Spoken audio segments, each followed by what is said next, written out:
Hello, everyone, and welcome to our Tuesday evening lesson. As usual, we're going to carry on. We're back live after a month's break due to harvest period. Okay, no holiday, obviously, no rest for the wicked.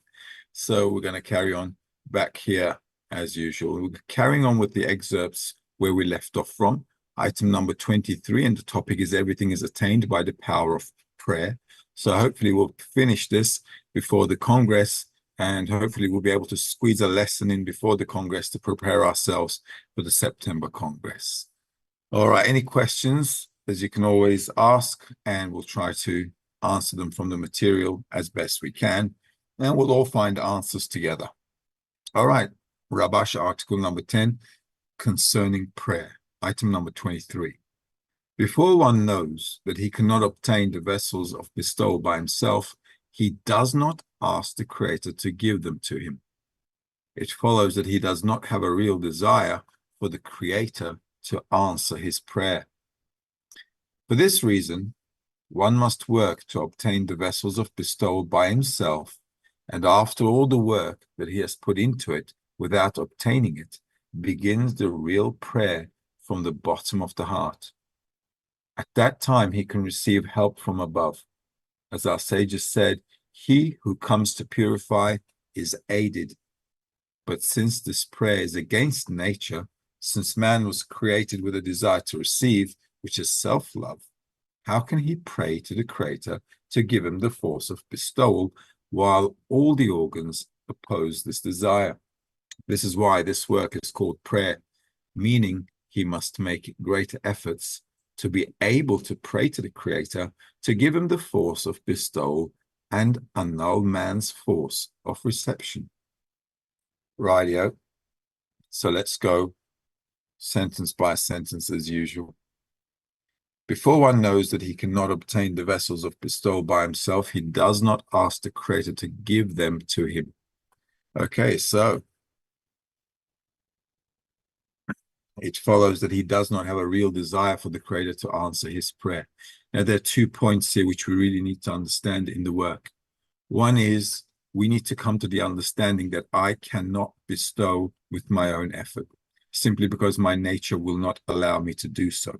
To come to that understanding, I need to put a lot of exertion into the work, and this is where a lot of people get kind of like wasted on the path because they don't understand this thing. All right.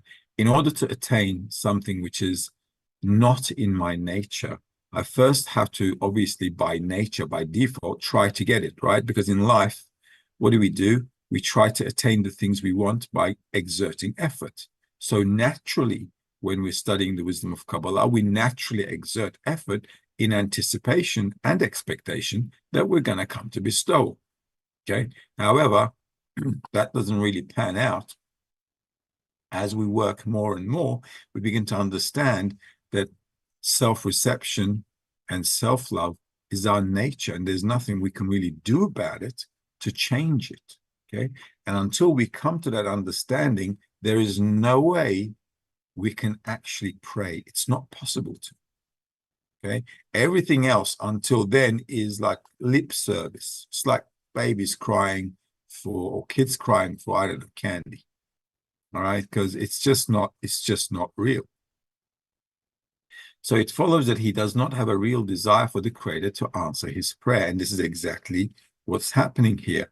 Until we exert everything, we give like everything we've got, we've completely drained out, we cannot really turn to the Creator for help.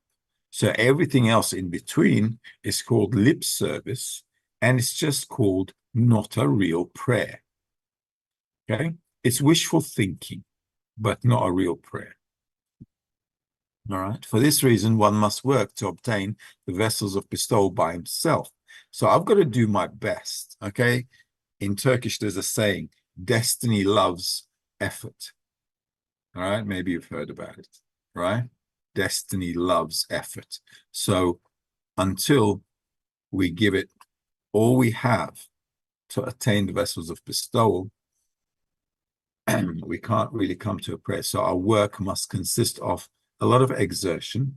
And after all the work that he has put into it, without obtaining it, begins the real prayer from the bottom of the heart. So a lot of effort is needed to come to that understanding. It's not, sometimes they write it as a despair, okay? But it's not really despair. It's more like I've come to the understanding that the only desperation or despair I'm feeling is that this is not doable by my force.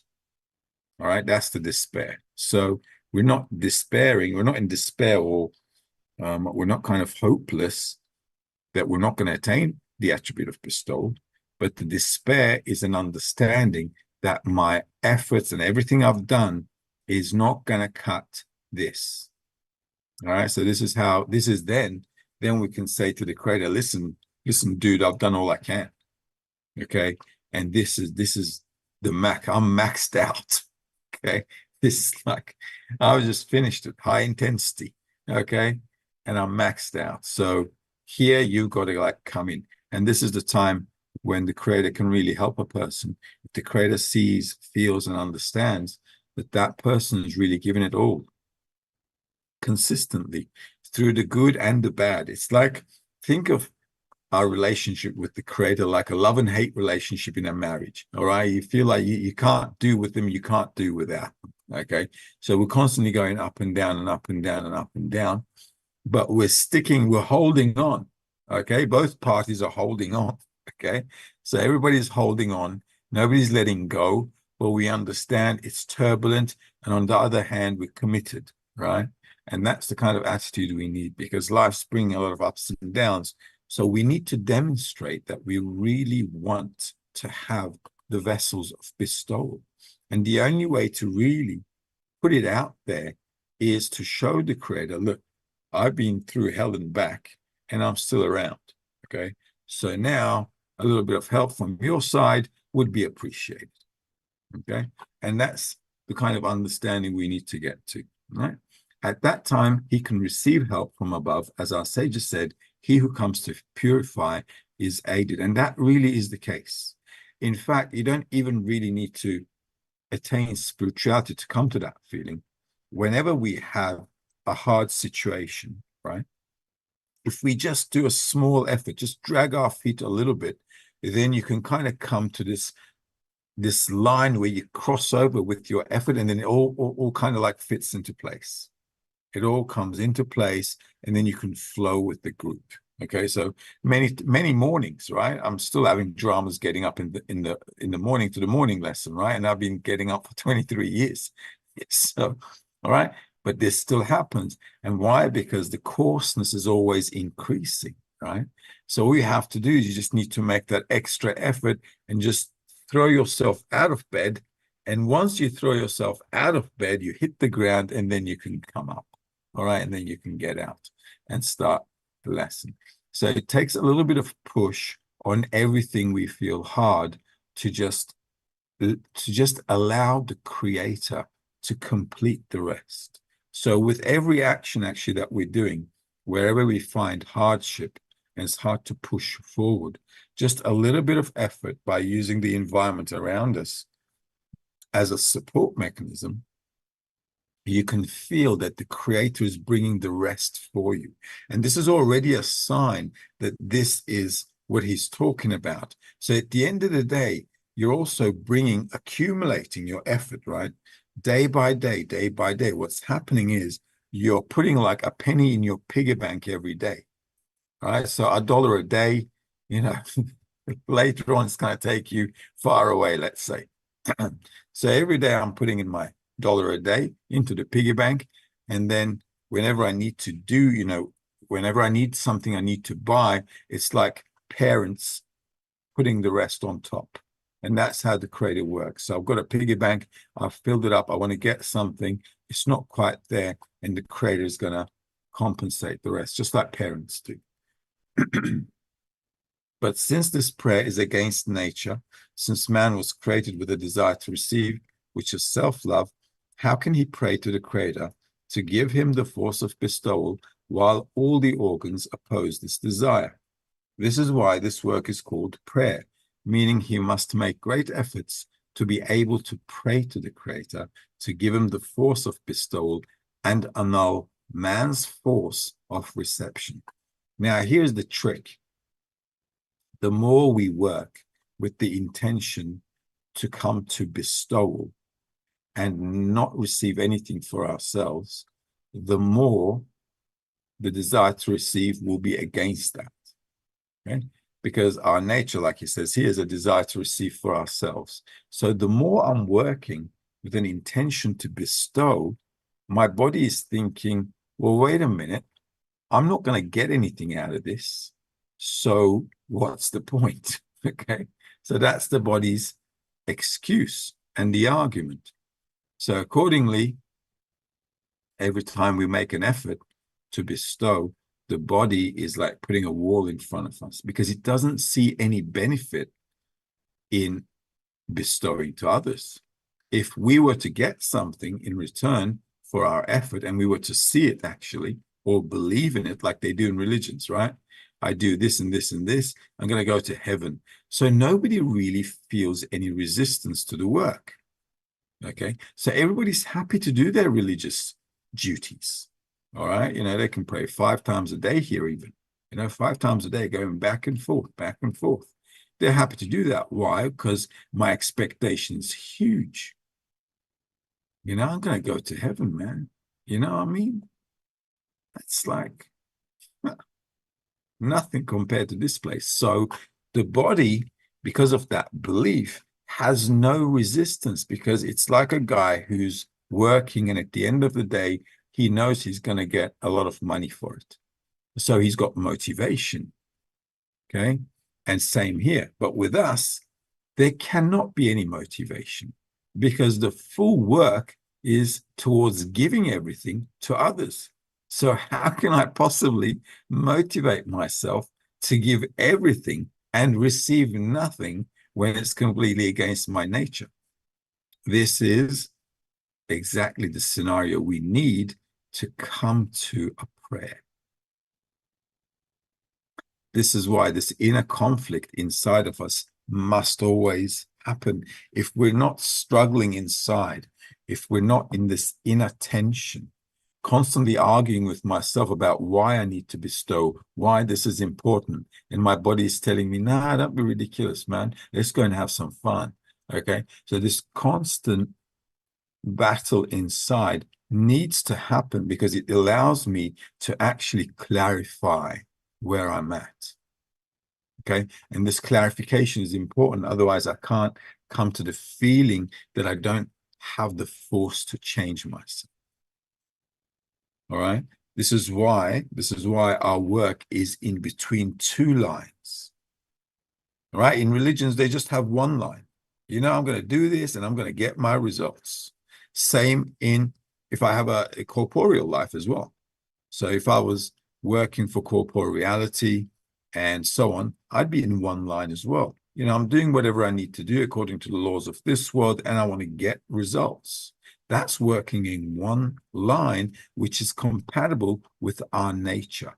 So a person doesn't really have a drama with that. But if I've got a contradiction in me, if I've got a conflict between right and wrong, what I should be doing and what I shouldn't be doing, and if what I should be doing by nature is beginning to be a problem with what I want to attain above my nature, then we're always in a dramatic situation.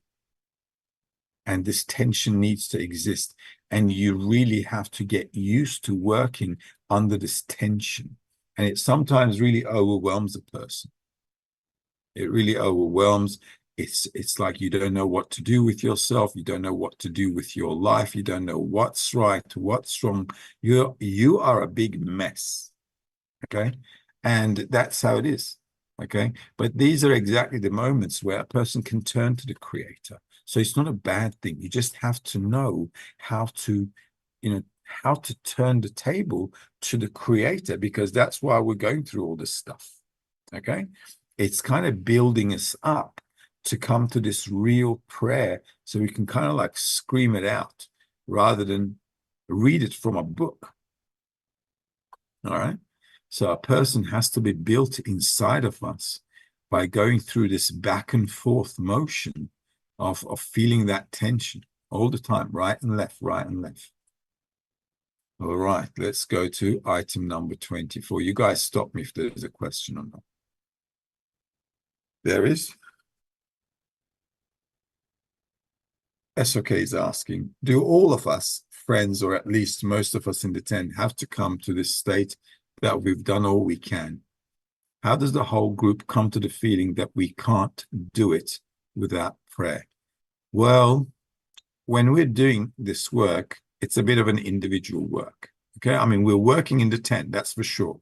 All right, our work is always in the 10, but everybody's effort in the 10 is everybody's own individual effort. So everybody really needs to focus on their own effort in the 10. All right, because I can't be responsible for the efforts of others. I can help them, I can support them, I can be a good example to them, okay? But I can't really force them to do anything, right? So I've got to really do what I can to be a good friend in the 10, be a good example, do what I can to support the friends, invest in any way I can into that spiritual development. And if the whole group is doing it, great. But there's bound to be maybe a few people not doing it and so on. But we don't really need to criticize the friends, and we don't need to really spy on them to see if they're doing it or not. What's really important here is that we should take the responsibility to do it ourselves. Okay, so this is like, consider that as an individual work. How does the whole group come to the feeling that we can't do it without a prayer? This is going to take time, and it's going to take, like he says, effort. Without effort, it's not going to happen. Nothing can really happen. We see that in life as well. You have to exert tremendous amount of effort to attain the things you want in life. And this is the same thing here. There is there's no free lunch. That's how it is. All right, item number 24. But let me tell you this. After we do so much, it feels like you've done nothing when you get it. It really does. It just feels like you didn't do anything. And then you think like, wow, did I really deserve that? It's like that. Because at the end of the day, you see what you get in comparison to what you did. And your effort is like a drop in the ocean compared to the things you're getting. Yeah. And that actually gives you not a great feeling either. That's a bit of a rough feeling as well, because then you're like, well, did I really earn that? But at the end of the day, while we're working, we're feeling the pressure, we're feeling the sweat, okay? But once it's all done, it feels like, it just doesn't feel like you exerted, if you know what I mean, all right? It really feels like it comes to a person like a gift, because it's just not comparable what you're getting to what you've done. Never mind, we'll get there, all right? Excerpt number 24. Come on to Pharaoh 1. This is also from Rabash. We should pay attention to and believe through the worst possible states and not escape the campaign, but rather always trust that the Creator can help a person and give him, whether one needs a little help or a lot of help. In truth, one who understands that he needs the Creator to give him a lot of help because he's worse than the rest of the people is more suitable for his prayer to be answered, as it is written. The Lord is near to the brokenhearted and saves the crushed in spirit. Let's read that again. We should pay attention to and believe through the worst possible states and not escape the campaign, but rather always trust that the Creator can help a person and give him, whether one needs a little help or a lot of help. Like I said a minute ago, well, 5 minutes ago maybe, we go through ups and downs, right? Like I said, it's a stressful situation. Sometimes we're going through a lot of stuff, family, work, and on top of that, we're adding spirituality all the time. Okay. So we have a life that's full on. Okay. And it leaves no room for couch potatoing, right? So because it's really full on and we've got no breaks, like day after day, day after day, we're going through a lot of stuff, also in corporate reality, family life, health, work. Add to that stuff happening in the group. We're all overwhelmed. It's like we're under bombardment. But what he says here, Rabash, is really nice. And it's very clean cut and it's very true. Whenever you're going through such states, a person really feels like he needs the Creator. And this is the kind of feeling we need to get to all the time. So imagine for ourselves a situation where you're going through everything during the day and like you feel like the Creator is with you every step of the way. He's like coming with you and walking with you, right? And that's the kind of sensation we need to get through all the ups and downs. It's like he's with us all the time. So that's how we should kind of like, I don't know, this is how a feeling we need to get to, right? And we won't get to that feeling unless we're going through a lot of ups and downs, because if you're not going through a lot of shakes, if he's not shaking you up, you don't have a need for the Creator. If everything is good in life, you won't need the Creator.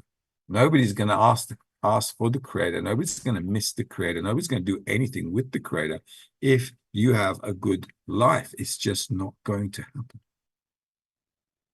This is why we always remember the Creator when we're having a bad day. Okay. So what's the important thing? The important thing here is now this. Instead of remembering the Creator every time we're having a bad day, I've got to sink in with the Creator to every situation that I'm going through. Whether it's good or bad, it doesn't matter. But I'm kind of like attached to Him with everything. All right? Just a second. I found them. Teşekkür ederim. Okay, sorry about that. That's just Altan telling me to have a good lesson. All right. So what we need to do, you've got to just make sure whatever we're going through, all the ups and downs, no matter how harsh the conditions are, we've got to stick to the path. And this is why I mentioned earlier as well, no matter how hard the ride is, if you just stick with it, then the need comes for the Creator automatically. You just feel like you need Him. Why? Because you're still on the path. Okay. If you get out of the path, then the Creator completely disappears, because then you got no connection, because you got no reason to really need the Creator for the right purpose, except any worldly drama you might have, which is not the point of turning to the Creator at all. In truth, one who understands that he needs the Creator to give him a lot of help because he's worse than the rest of the people is more suitable for his prayer to be answered. As it is written, the Lord is near to the brokenhearted and saves the crushed in spirit. So imagine that we've got to have a crushed spirit, which means our desire to receive for ourselves has to completely shatter, okay? Completely be broken, complete helplessness, that I am not able to do anything, the smallest thing. It's just not possible. And this is a good state, okay, because this is exactly when you can turn to the Creator. Remember, the Creator is not punishing us. He's not testing us, okay? He's not giving us all kinds of dramas to test us or whatever. He is raising us, okay? And as we grow up, we understand that life is tougher, okay? So the more we grow up, we understand life gets more difficult. So here as well, the more I'm in spiritual work, the more tougher it's going to get. But that's how we grow up. So the failures are not a problem. The failures are good if I'm clarifying effort, cause, consequence. And through that, I can turn to the creator. That way, I'm adding to my piggy bank all the time, day in, day out. And this is why we work day to day, because every day we're going through changes. And if we study right every day, we should have a reason to connect with the creator all the time during the day, that he's like with us all the time. All right. Asham is asking, it's totally normal to start anything with a prayer, remembering that everything is the creator. Yeah, it is, but that's not a real need. A real need is after the effort. It's like if you got kids, right? If you got kids, right? They want to do everything by themselves first, right? They want to do it. Okay, you understand they can't do it, but they want to take it from your hand. They want to do it, and so on. And then afterwards, they go, "Oh, can you show me? All right? Can you help me? Can you show me?" So the whole concept here is we can't just believe that the creator is going to do everything for us, okay? Because then that reduces your ability to exert effort. So from the beginning of the work, what I need to say to myself is, if I'm not for me, who is for me? Which means that I've got to do everything in my power and come to some result, and then I bring the creator in, because the result belongs to the creator. Then there's none else besides him that does good. He's good that does good. Right? Then I can add more to the work based on what? Based on the outcome. So like kids, they exert an effort, an outcome occurs, and parents kind of fix up the mess afterwards. Okay? But by that, what happens is the kids growing up, okay? Because by your example, they're learning how to get stuff done. So this is why they break things. They break things on purpose. You buy them a toy, they'll play around with it, and then they'll break it because they want to see what's inside it as well. Okay? And this is how we are too. We're always breaking stuff. The kids are always breaking stuff, but there's no other way to get in. Okay? So, like I said, destiny likes effort, loves effort. All right, excerpt number 25. This is also from Rabash. What is eating their fruits in this world and keeping the principle for the next world in the work? Only those who say that they want to escape from the work but have nowhere else to go, since nothing satisfies them, those people do not walk out from the work. Although they have ups and downs, they do not give up.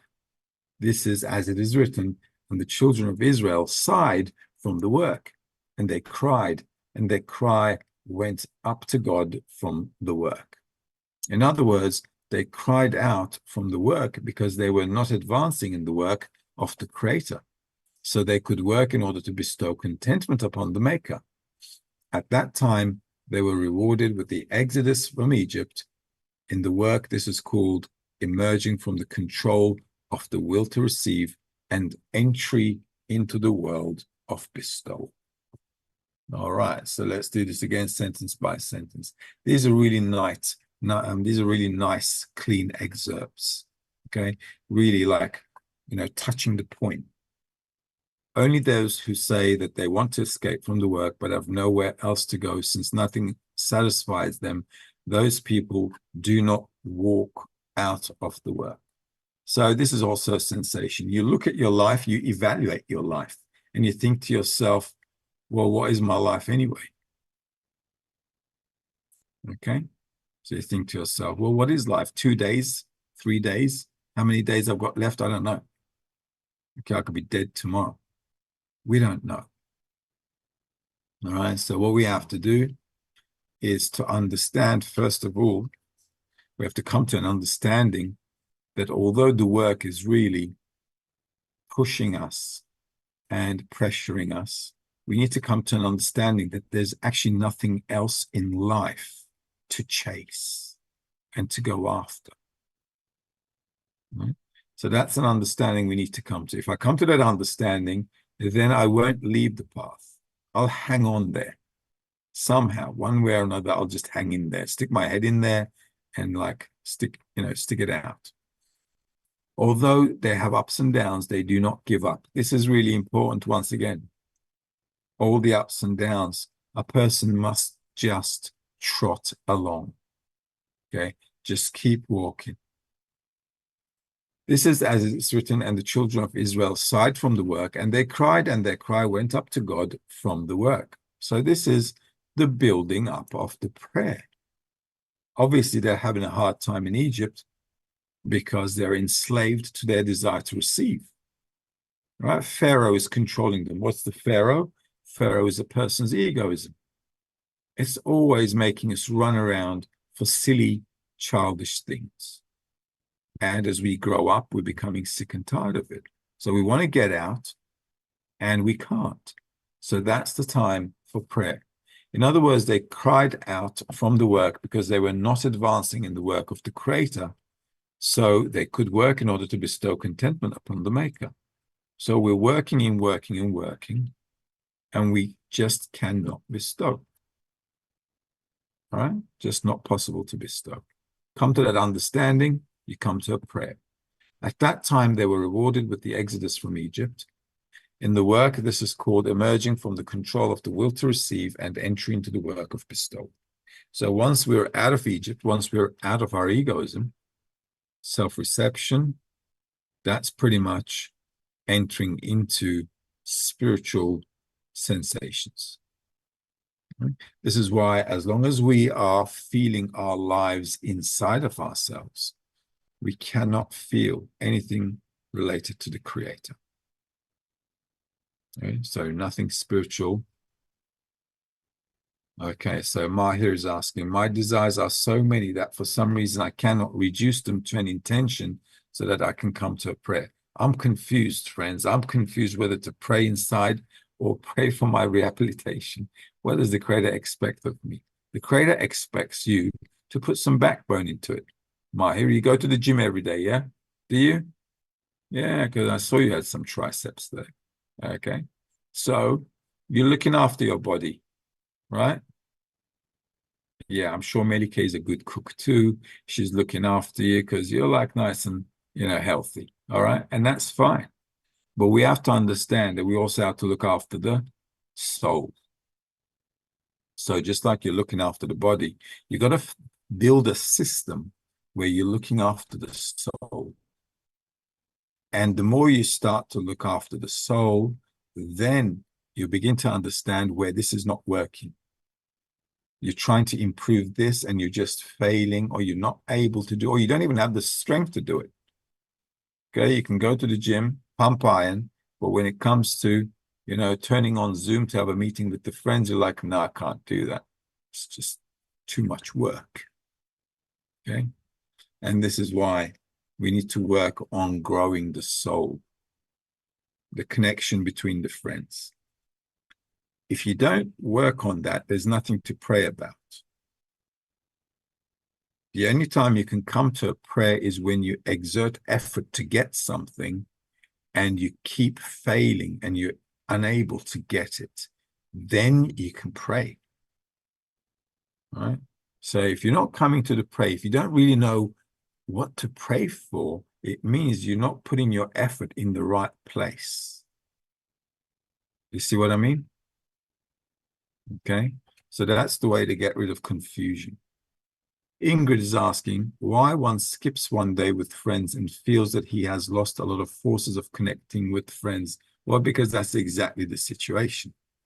Because you feel like you've missed out. And actually the friends are like, I don't know, they're like a petrol station with an infinite amount of petrol. And you can go there anytime, whenever you want, and you don't have to pay for it. Constantly fuel up and move forward. If we understood that, if we just understood that is where we get the fuel.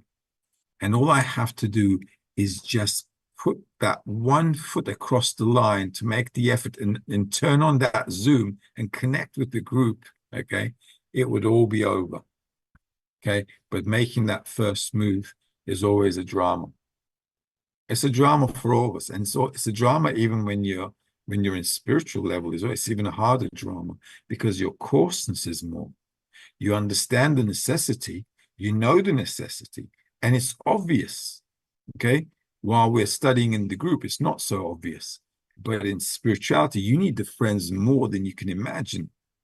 Here, we can't imagine like we need them. We come to the lesson, okay, we have a chat with them. What's the big deal? What's the big deal? All right. So we're all going to get spiritual. There's no real value in the friends when you're in the group and working and you started out. A person doesn't really see value. You begin to see the value of the friends as you progress more and more, and you understand alone you're lost. You got nothing. And in spirituality, even more, you feel like you can't be without them for a minute because it feels like they've got this oxygen mask on you, and your friends are holding the tap, right? And if you're not there, nobody's opening the tap. Right? And that's exactly the kind of sensation we need to get to. Without the friends, it will never, ever be possible. So feeling like you've lost a lot is something you really need to, like, make note of and say, I need to really not miss these. I really need to stick my head in there and not miss them. Besta is asking, what does it mean to return to the Creator? We need to connect with the Creator. We need to get back to a state where we feel like we're always with the Creator. We're currently feeling like we're disconnected from the Creator, and we need to get back into connection with the Creator. In reality, we're always in connection with the Creator, but we don't feel it. The Creator feels like we're all connected and we're all one, because that's how He created the system. But we don't feel that way. Quite to the contrary, we all feel separate. We all feel me, just me, right? So we have absolutely no connection with the Creator at all. So in order to return to that infinite state of connection with the Creator, we have to get out of ourselves. All righty. On item number, 26? Okay, so 26. Let's do this one and call it a night, shall we? Well, we've got 27. We're on 27, 28. 26. One of you is saying yes, the other one's saying no, and the other one's saying 25. We're on 25. Okay. No, I've just done 25. We're on 26. Okay, 26. This is also from Rabash. A cup of blessing must be full in the work. He must pray to believe that the Creator does hear a prayer, and everything that one feels in these states is to his benefit. But this can be only above reason, meaning, although the mind tells him, after all the calculations you see, that nothing can help you, he should believe this too above reason, that the Creator can deliver him from the will to receive for himself, in return for which he will receive the desire to bestow. Well, that's nice. Let's read that again. He must pray to believe that the Creator does hear a prayer. Okay, why this is really important? Because what are you guys always saying? Well, I'm praying and praying and I'm not getting any answers. Okay, that's a classic kind of, I don't know, complaint from students. Okay, I'm praying and praying and I got no answer. So obviously we're not praying correctly and we're not praying for the right thing. And everything that one feels in these states is to his benefit.